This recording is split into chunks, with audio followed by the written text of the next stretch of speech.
if there's anybody near from out of town, step up and say hello. Say, what do you know, if anybody's here from my hometown, shake hands and let me know. Hi, Jack, we're glad you're back. Where I come from, the folks are neighborly. Well, let's drum up some hospitality. So if there's anybody here from out of town, step up and say hello. Come say hello. Hello, my name is Randy Stewart, and I'm a member of the Cascade Chorus, your local chapter of the Society for the Preservation and Encouragement of Barbershop Quartet Singing in America, Incorporated. And this is Harmony Hall in Kenosha, Wisconsin, the site of the international headquarters. And it's from here that the international staff works to preserve and promote the barbershop singing style. We currently have chapters all over the world. But what exactly is barbershop? Well, listen to the late Dave Stevens, former music specialist for the Society, as only he could so eloquently explain.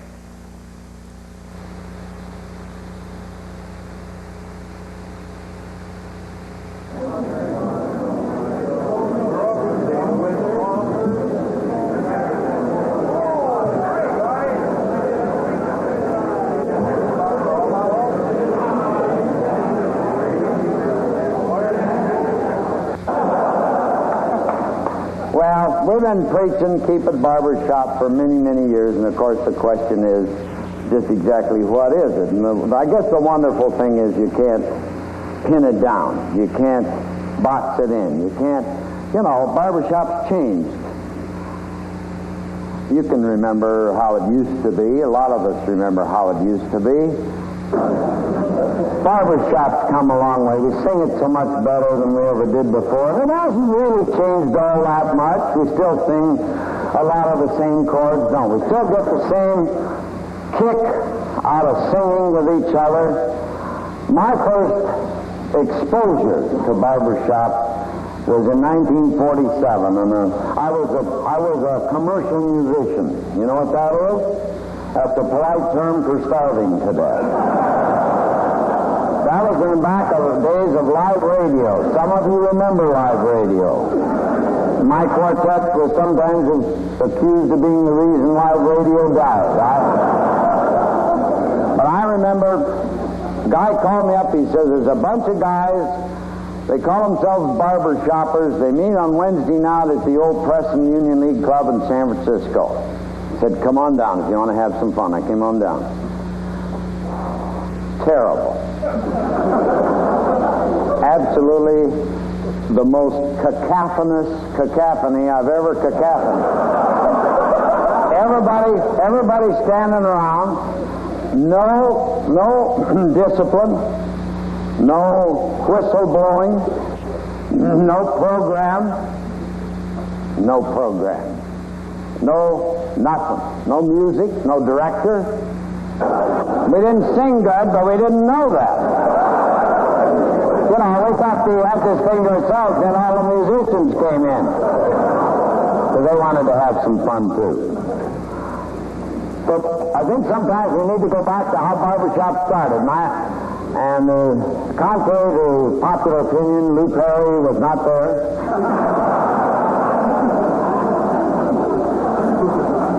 We're not sure how barbershop started, but we're kind of sure, as a matter of fact, and it had a lot to do with the kind of songs that were written in those days. And so we're going to go back to the beginning, okay? And what we're going to do is I'm going to tune up a chord, and you're just going to hum some chords, okay? And I'll sing a song. Be the only chance I get. And whatever I sing, you're going to kind of woodshed that. Now, nothing fancy, okay? Don't want to see guys doing this.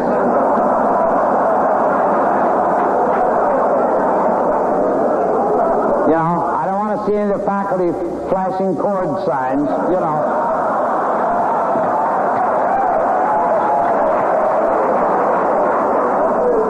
I never know when I've been insulted,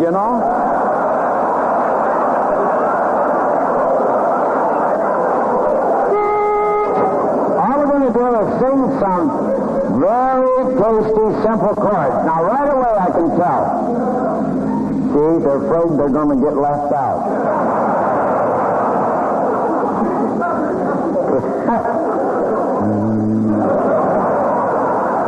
Checking the pitch. Just for that.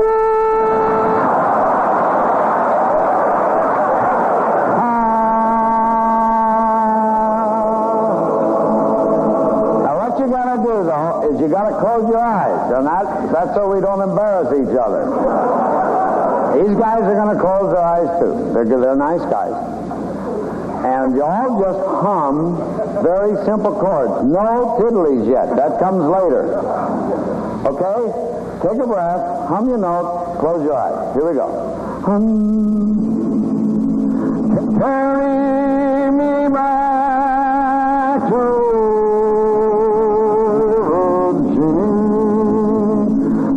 where the cotton and the corn and potatoes go.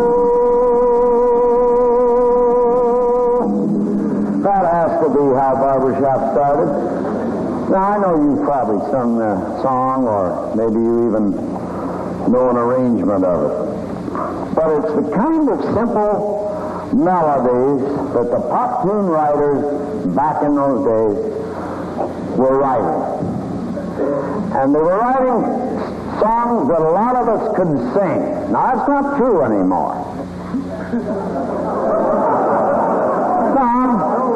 They're writing a lot of beautiful music today, but they write them for professional singers. They don't really write them for guys to sing.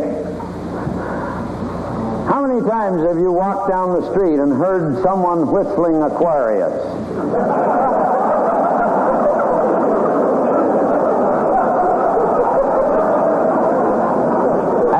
In the supermarket and heard the housewives humming Bridge Over Troubled Waters?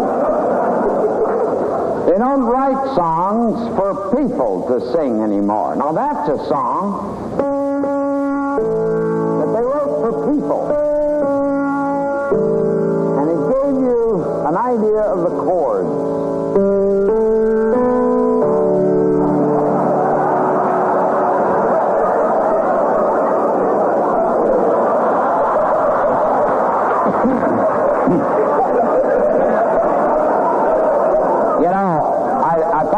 Being pretty smart when I raised the key, but I can't play in that key.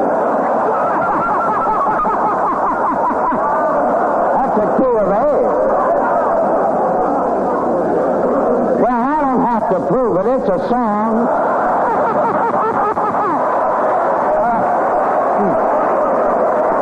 That's a song that you woodshedded, and that's really what the test is, isn't it? If you can hear the kind of simple songs that most guys could get up and sing, and not only that, suggested chords to the ear. You see? That's our heritage. Most of the barbershop we learn comes off the printed page. I know that. But still, the best arrangements, and you know where they come from. Here's some of the best arrangers in the society up here, and they're still writing arrangements that are what we call ear-oriented. Let's face it, we're not all professional sight readers. And out of those songs and those guys who could stand up and sing them, the guy with a little more confidence maybe than the rest of us, a little prettier pipe maybe, became known as the lead singer. Leads, where are you? Proudly. Look around, man, the best singers in the society.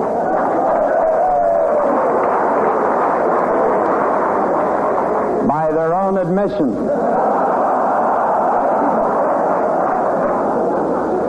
The guy with the confidence and the nice pipe stood up and sang the song. The rest of us gathered around and tried to put harmony to that song. And that's the way it's been ever since. The lead singer sings the song in barbershop.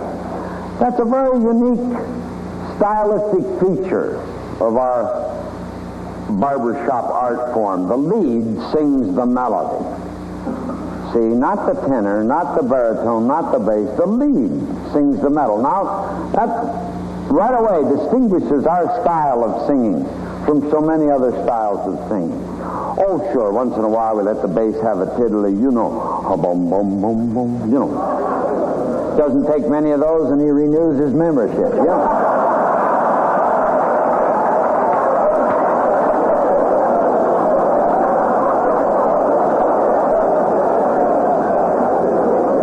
You know, just a couple of little crumbs and the basses stay with you. Tenors, you know, give them a tag at the end, or they can cut loose, you know. Baritones, well, I've decided baritones are the smartest guys in the whole world.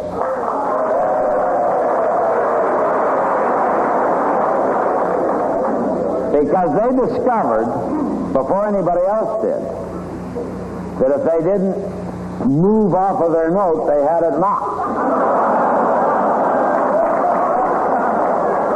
Baritones have been conning us for years about how difficult their part is. You know that? Sure. Did you ever stop to analyze how many different chords the baritone note is a part of? When we tune up the lead, the baritone, the bass, and the baritone in the middle, huh? Listen to how many different chords he's a part of. He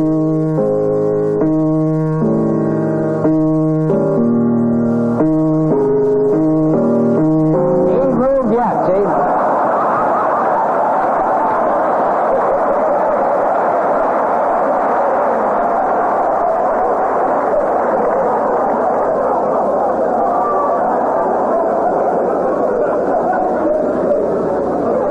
Baritones, of course, really are the necessary ingredient. After the melody is established and the tenor finds his little duet on top and the bass provides those good solid, then the baritone comes in and puts the icing on the cake.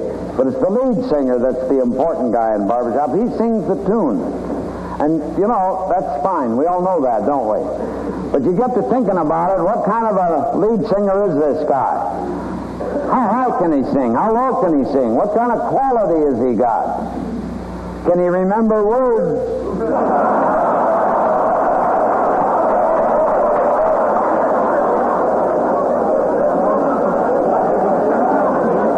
Got a lot of you out with that one, do we?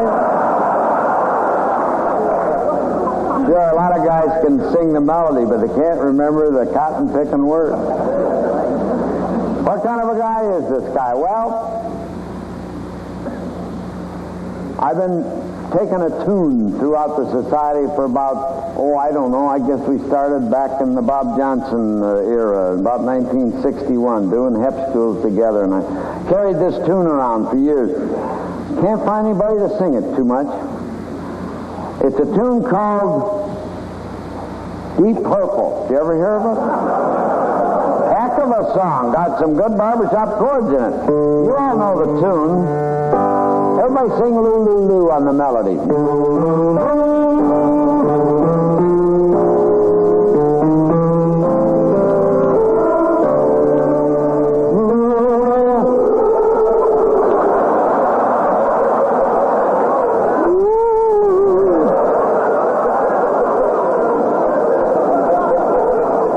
There's going to be a lot of great music around that isn't ever going to barbershop for a number of reasons, and that's one of them. See, wouldn't it be wonderful if we could barbershop every favorite song of ours that comes down the pipe? I remember the old-timers, the real old-timers. You think I'm old? You should see none of them old-timers. I remember some of the old-timers, and they tried to woodshed some of those modern, contemporary songs, and it sounded terrible. Why? Because the songs didn't generate the kind of chords that we can hear good and sing well. And so, the range of the melody is one thing, the chords is another, obviously. We just sang the Star-Spangled Banner. Now, I wouldn't want to sound unpatriotic, but obviously that's not a barbershop song. Val Hicks did a tremendous arrangement on it, so at least it sounds full 4-part chords, you know. You say, well, why do we sing the Star-Spangled Banner if it isn't barbershop? Well, you know, the mayor of the town calls up and says, we'd like to have you sing on the 4th of July, and we'd like to have you do the Star-Spangled Banner, and you say, I'm sorry, that's not a barbershop song. So, you know, you have to kind of temper mercy with justice or whatever that is. And so we're going to sing a couple of these tiddlies now and again because we have to. But by and large, we have a choice in the matter, don't we? We don't have to sing songs that aren't good barbershop songs, and I can't understand why you do. I'm to the age now where I don't care. I want to know why some of you guys, nobody here obviously, some of you guys out there that I've heard on your shows choose to sing other kinds of music, and I got news for you. You don't sing it as good as you do your barbershop. But I've heard all the answers. You say, but they want to hear it. I say, how can you tell? And they say, well, they're clapping. Did you ever hear an audience not clap? I never have. No. And so you get a false sense of, gee, that was neat. How can you tell if it's barbershop? All right, well, that's the first thing. Can that lead singer sing that melody all the way through with good quality? Let me say that again. Turn on your tape machine. Everybody raise your left hand. Left hand. Boy, we're in trouble. All right, turn on your tape machine. Okay, principle number 1. You want to know the test for a barbershop song? Can the average quartet lead singer sing that melody with good quality? If he can't, it ain't a barbershop song. By definition, it ain't a barbershop song.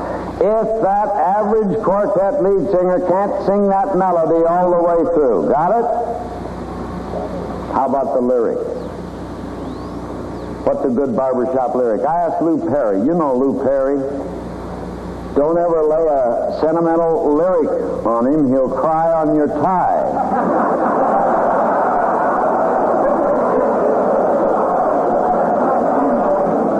And if he hasn't got a tie on, he'll give you one. Then he'll cry on your tie. I asked Lou Perry, what makes a good barbershop lyric? He said it ought to sound like it was written back in those days. The kind of language that everybody in the audience understands what those words mean. Nothing too sophisticated, nothing too hippie, far out. Let's fly, man, you know. None of that, huh? It's got a little corny maybe, huh? Little nostalgia, little Mom and June and Spoon and you know. I get all choked up just talking about it.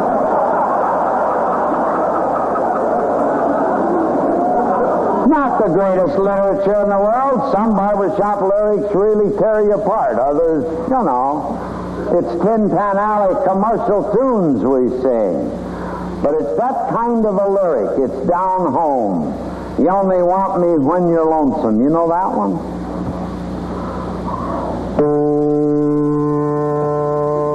Did you ever study typing?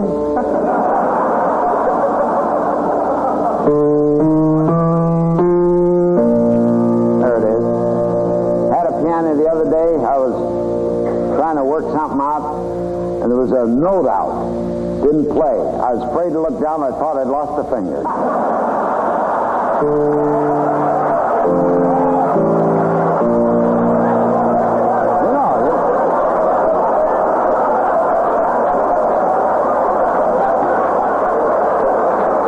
You know the song.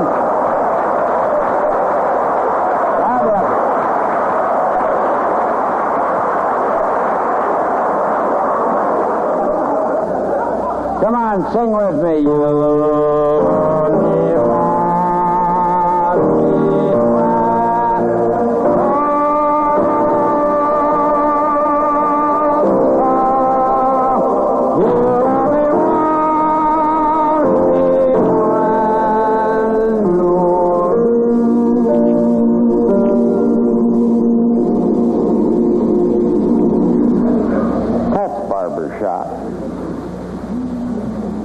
can anybody want to sing anything else? The lyric of a song, so important to us. Now, obviously, language changes over the years, sure. Wouldn't it be wonderful to come back in a couple of 100 years and listen to what the guys are singing? Wouldn't it be terrible to come back and visit a chapter of the future and not recognize anything that's going on? It would mean we would have lost this thing finally once and for all. And some of you are trying. You know, and that's not nice. It's not friendly. We all have a little responsibility to the future, whether we think so or not. This is a barbershop society. And when we come back in a couple of 100 years, if we've been smart, we've saved some of this for future generations. I never met a man yet in barbershop that didn't wish he'd found barbershop sooner than he did find it. Now that's got to say something. That's got to say something for our kind of music. And the fact that we each have a little responsibility to the future of barbershop singing. Where were we? We were talking about some of the cardinal principles involved with the preservation of the style. Turn on that tape machine. What was the first one? Can the average quartet lead singer sing that song with good quality? What's the second one? Is it a down-to-earth barbershop lyric? What's the third one? Has to do with chords. We're chord singers, always have been. I hope we never lose that. Now, obviously, we hope to put chords together in such a way that the music flows. And yes, Fred Waring was right. The song is the thing. We want to make music. And sometimes we get carried away and hold a chord too long. Isn't it fun? We probably shouldn't do it on the contest stage. Do you realize that for years in our society, quartets woodshedded their songs and took them into contests? How long has it been since you heard a quartet get on a contest stage and woodshed one? My quartet was accused of it, but we worked very hard. We just sounded that way. We're chord singers.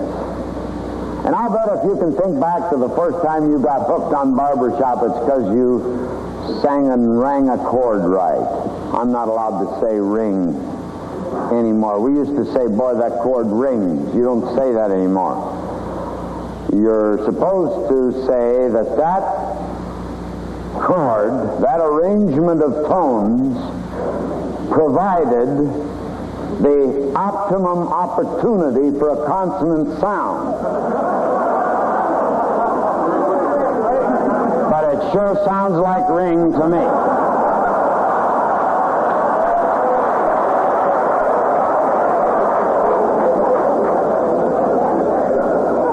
Musicians who come into our society are always amazed at the sounds we make with so few chords. To be perfectly frank about it, about 95% of our sound is hung on about 6 chords. And I think we ought to hear what those chords sound like. Now, you don't have to know what they are, because I don't know what they are. But if I ever find out, you're going to have to know what they are.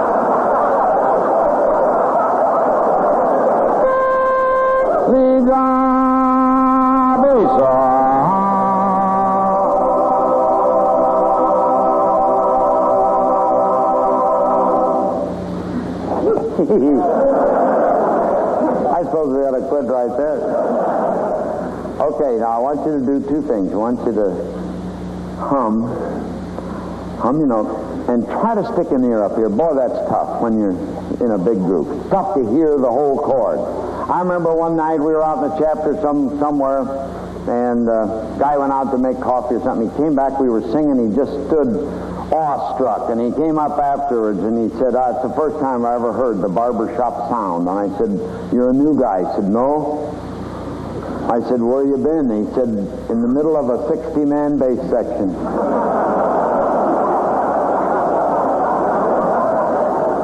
Try to put an ear up here, hum your parts off, And don't quit singing. When you run out of gas, gas up and come on back into the chord. That's a major chord. We sing a lot of those in barbershop. Tenors dropping half an on. Minor chord. Hear that? Whole sound change. Kind of loses something, doesn't it? Go back up, tenor. Ain't that better?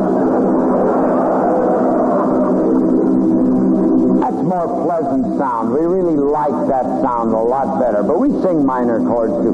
Leads drop at a full step.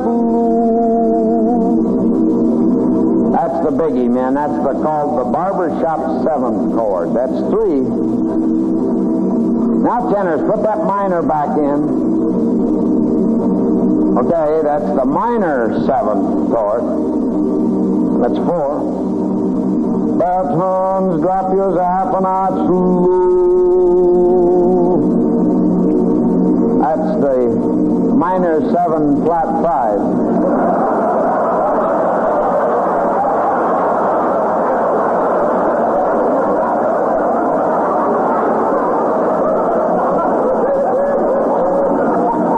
If you don't know that's wrong, then shut up. Leads dropping another half step. Ooh. Diminished chord. Isn't that neat? Let's see if we can build that back up just for the heck of it, huh? Leads up a half. Baritones up a half.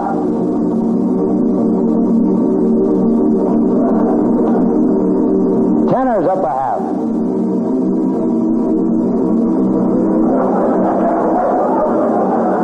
You bet. Congratulations, basses, huh?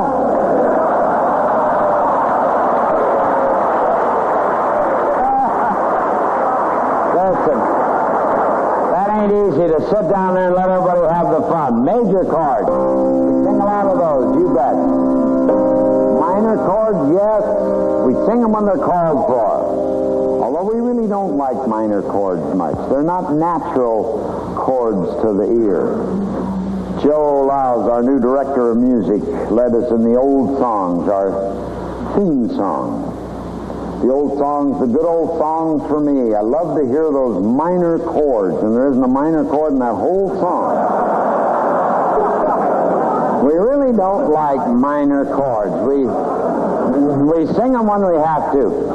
See, the pop tune writers from the era that we call the golden age of barbershop, roughly the late 1800s up to about 1930, you know.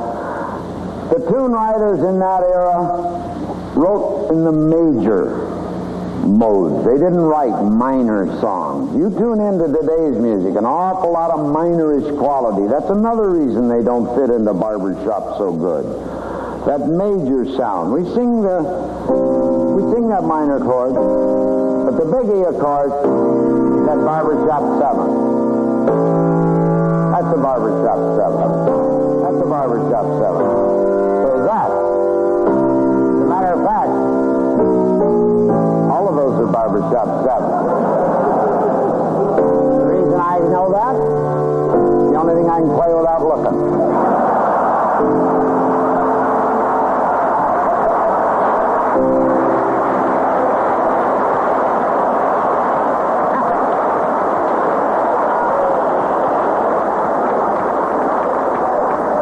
Barbershop 7, that's the biggie, that's the 4-star chord. The old timers called that the meat and taters chord. That's the underlying chord of the barbershop sound. That's another reason why so many of those beautiful contemporary songs don't fit so good. Because they don't call for that barbershop 7th chord. See, by consensus, ask any of these gentlemen up here and they'll tell you, yes, a good barbershop song ought to suggest at least 35% barbershop 7th chord. Okay? See, we take what we call a chord count. Count every chord in the song. Say it comes out to be 100, because I ain't too good with math, but I can figure this one. See what I'm driving at? Well, let me say it, though. suppose you got 100 chords. This used to impress my kids, but suppose you got 100 chords, go back and count, and you better have 35 barbershop sevenths in there, okay? That's better than 1 out of 3. Some of our arrangements go as high as 55, 60%. Do you know where the southern roses grow? I think that runs about 62.5% barbershop seventh. We sing that minor seventh chord, but again, if the barbershop seventh minimum is 35%, then the minor seventh is low. Shouldn't be, well, we've raised that a little. I remember when it was about 4 or 5%. Now it's up around 6, 7%. So the sound's being colored a little. The minor seventh's a lot like pepper. A little of it, just right. Too much ruins the whole stew. I don't care how many barbershop sevenths you got in there. So watch it. A lot of the modern songs have a lot of that kind of a sound. See, pretty sound, isn't it? Those are all minor sevenths. Does that sound barbershop to you? I hope not. Say no, it'll save a lot of time. Okay. And then that, where the baritones drop their shoulder a little bit, that half diminished chord, we call it. Nice sound. A lot of times it's the last one before the...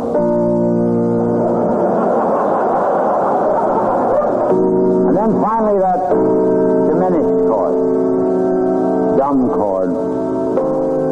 Can't tune it, can't balance it. It's a tough chord to sing, but we find it in the middle of swipes so often. Barbershop seventh. Diminished seventh. There it is. Got to come back. Some of our quartets give you fits, don't they? They do a long, run-out swipe. You start rooting for them. Come on. There. You know. One of these days you're going to run out of gas and you aren't going to make it. That barbershop seventh is the biggie. Minor seventh, yes. Half diminished, yes. Diminished, yes. I never could figure out that diminished chord. Like I told you, I wasn't going to tell you, but I told you. I went to music school. I got a master's in music.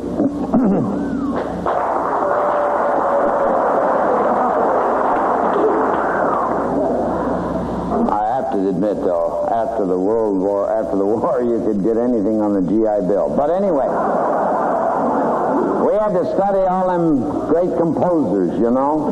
And there was a guy I never understood. His name was Richard Wagner.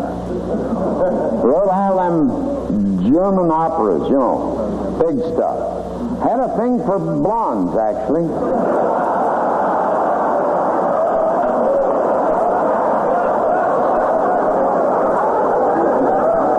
Who doesn't?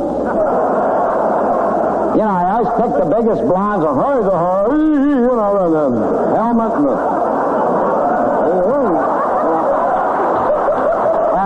Anyway, a lot of guys asked me, he said, is that the guy who wrote all them Wagnerian operas? Yes, he was.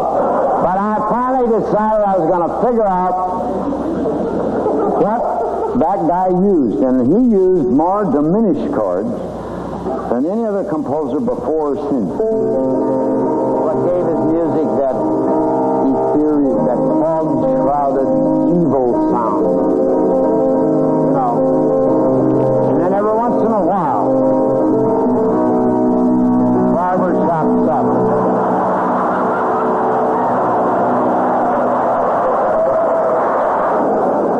It's important that the songs we sing suggest those 6 chords, which constitute about 95% of our music. And it's one of the most fascinating coincidences in the history of American songwriting that the kinds of chords that ear singers love to sing are the kinds of chords that those guys wrote from about the turn of the century up to about 1930. That's where you find the chords that barbershoppers love to sing, in that kind of pop music. That's our kind of music.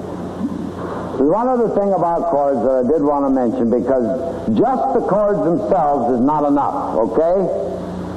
You gotta have how the chords work, and boy, that's tough. That's very hard to explain, so I won't. You don't have to explain that to barbershoppers. They hear how chords work. The trick is to recognize the kinds of songs that work that way. Because so many wonderful modern songs don't work that way, and that's another reason why they don't work so good in barbershop, and it's because of how chords work. And I want to take you back, if I may, very quickly to an experience that I had in 1947 when I visited my first chapter in San Francisco. It was a social club in those days, and that's what this was, and I stood around, and thank goodness there was a gentleman came up to me and he said, "Son," I was younger then, I was a hotshot boy. You know, I knew it all. I was on radio, and I was doing singing jingles, and, you know, there wasn't anything I didn't know. It's funny how you are that way when you're young. This guy said, "Would you like to try it?" I said, "Has it got notes?"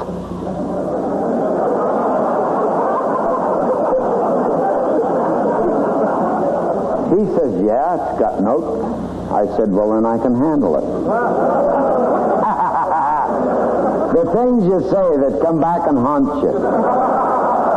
He says, "Do you know any barbershop songs?" I said, "I don't know." He says, "Do you know a song called After Dark?" I said, "No, sir." He said, "Do you know a song called Coney Island Baby?" I said, "No, sir." He said, "Do you know a song called If I Had My Way?" I said, "No, sir." And I began to look worried. So did he. He says, "Do you know a song called 5'2", Eyes of Blue?" I said, "Well, the name kind of rings a bell." He said, "Son, you're going to have trouble in this organization." And he's right.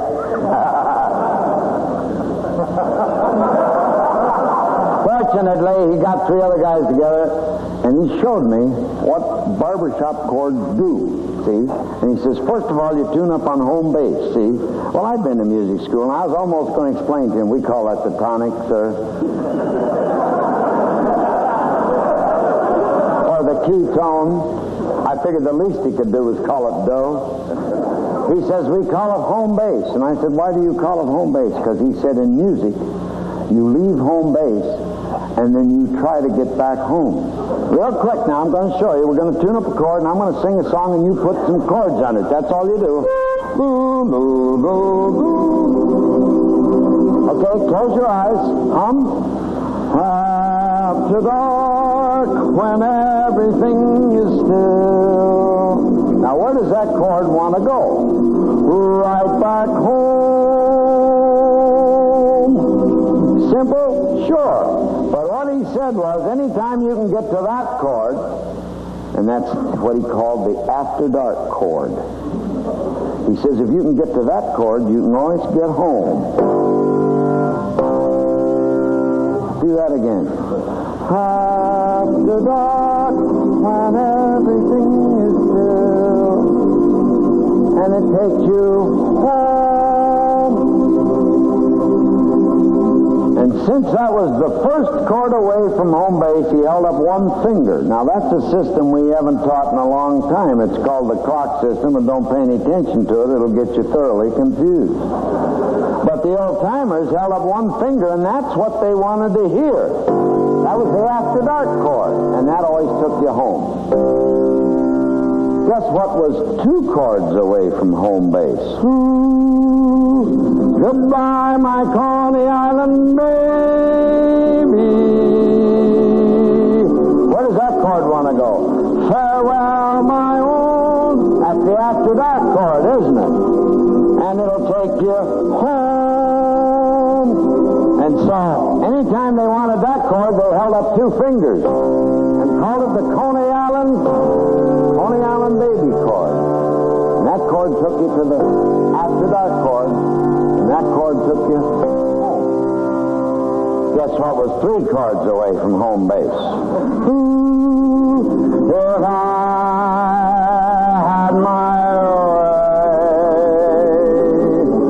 Where does that chord want to go? Dear forever. Coney Island chord. That's the Coney Island chord. The after dark chord. And you're home. If I had my way chord. They held up 3 fingers. I took you to Coney Island, after dark, and home. Guess what was 4 chords away? And in music, that's a long ways away. You know, it isn't just like going outside and saying, there's home, because I can see where it is. In music, home's in here. And some of us haven't been home for years.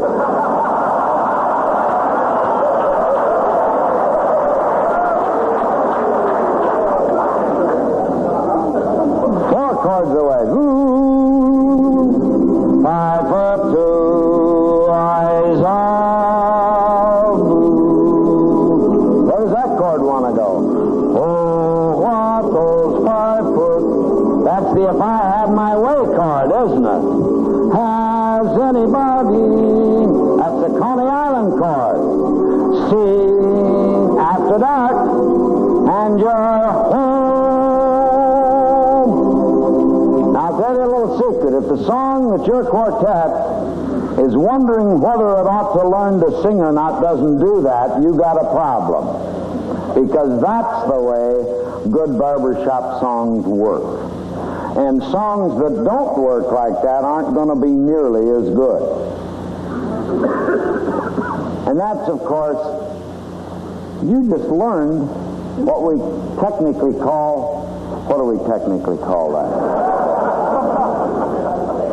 Circle of fifths. And I hate to say that because basses wake up and say, did someone call?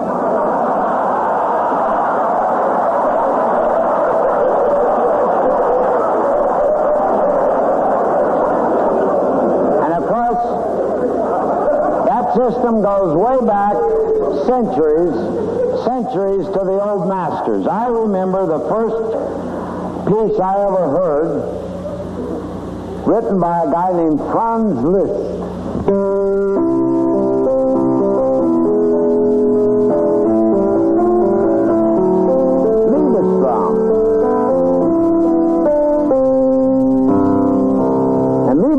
Of course, well, everybody thinks it means love's dream.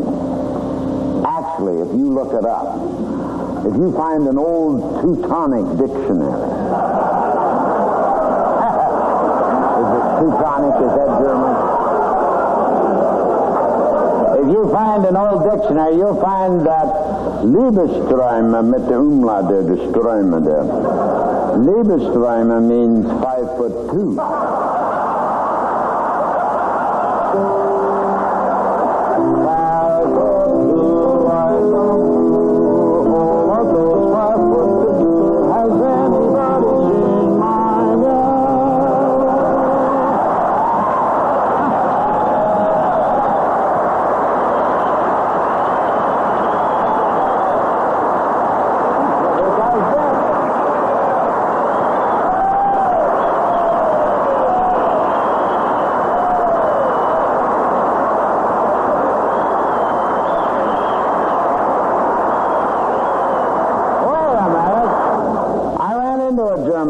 The other day, and he said, "Nein, das ist nicht 5'2". Das ist darkness on the delta. When it's darkness on the delta, when it's darkness on the... Actually, it reminds me more of Who's Sorry Now. Who's sorry now? Sorry now.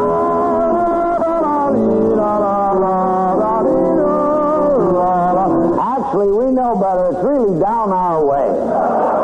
Down our way, but mine and about 500 other songs. All built on this principle of how good barbershop chords work. And that rings a bell with us because we're ear singers. And we like the way that those chords work their way back home. Now, there's nothing technical about that at all, obviously, or I wouldn't be able to do it. Can the average quartet lead singer sing that melody with good quality? Is it a down-to-earth barbershop lyric? Does it suggest those big 6 chords? And finally, do those chords work in this traditional fashion, takes you back home? That's what barbershop does for you. How about Shine on Me? Do you still do that? Give me the After Dark chord. See how quick you learn? Shine on me in the morning. Shine on me with the light in the light.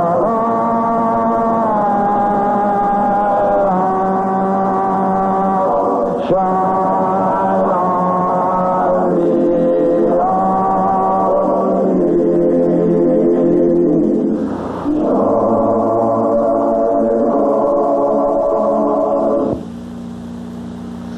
How could anyone not understand and appreciate what it is to sing the barbershop style after listening to that great presentation? But it's more than just ringing those chords. It's the good fellowship and support one enjoys, no matter what his background. Canon 1 of the Society's Code of Ethics, adopted on July 5th, 1941, states, "We recognize the inalienable right of men to seek and find a haven from burdensome daily stresses and cares and spontaneous self-expression through the medium of old-fashioned vocal quartet harmony." Yes, we have a lot of fun in this great hobby of ours, but we also are very serious about our craft. The Cascade Chorus has been involved in the Eugene Springfield community for nearly 50 years. If you enjoy singing, come join us. We meet at the Willamette Lane Senior Center in Springfield, Tuesday nights, 7:30. Come join us. And perhaps we'll see you there next Tuesday. I'll be seeing you.